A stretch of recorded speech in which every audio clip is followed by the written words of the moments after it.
नमस्कार, आज आपण अतिशय कमी साहित्यात पनीरचे मोदक बनवणार आहोत, जे खूप टेस्टी पण असतात आणि घरच्याच वस्तूंमध्ये बनवून जातात। चला तर झटपट असे पनीर मोदक बनवायला घेऊया। त्यासाठी लागणारे साहित्य बघूया। 250 ग्राम पनीर, पाऊण वाटी साखर, पाऊण वाटी मिल्क पावडर, 1 चमचा तूप, काजूचे तुकडे, पिस्त्याचे काप, बदामचे काप। चला तर आता आपण मोदकचं सारण बनवायला घेऊया। सर्वात आधी आपण पनीर मिक्सर मधून फिरवून घेऊया। आपण मिक्सर मधून पनीर छान बारीक करून घेतलेला आहे। कोमट दुधात केसर मिसळून घेतला आहे, तुम्ही कलर सुद्धा घेऊ शकता। कढई गरम झाली आहे, आपण 1 चमचा तूप टाकून घेणार आहोत।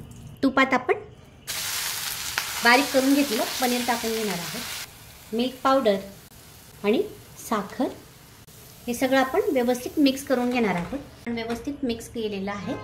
जाड साखर घ्यायची नाहीये, त्याने पाणी सुटतं, सारण लवकर घट्ट होणार नाही किंवा मिळून येणार नाही, म्हणून पिठी साखरच घ्यायची आहे।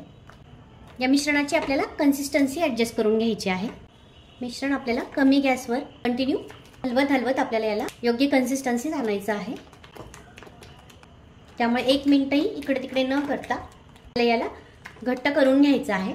थोडंसं घट्ट झालेलं आहे। केसरचं दूध टाकून घेऊया। तुम्ही रंग सुद्धा वापरू शकता।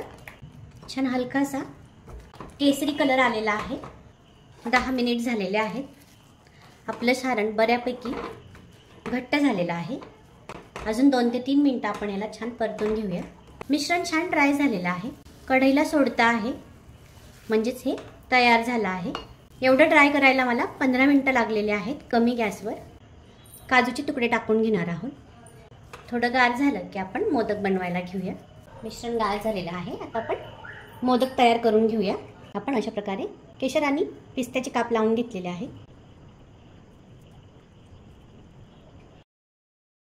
अशा प्रकारे आपण सगळे मोदक बनवून घेणार आहोत।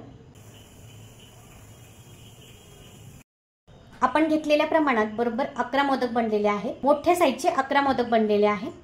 तयार आहेत आपले पनीर मोदक। बनवा, खा आणि खुश राहा। रेसिपी आवडल्यास लाईक करा, शेअर करा आणि सबस्क्राइब करा। थँक्यू।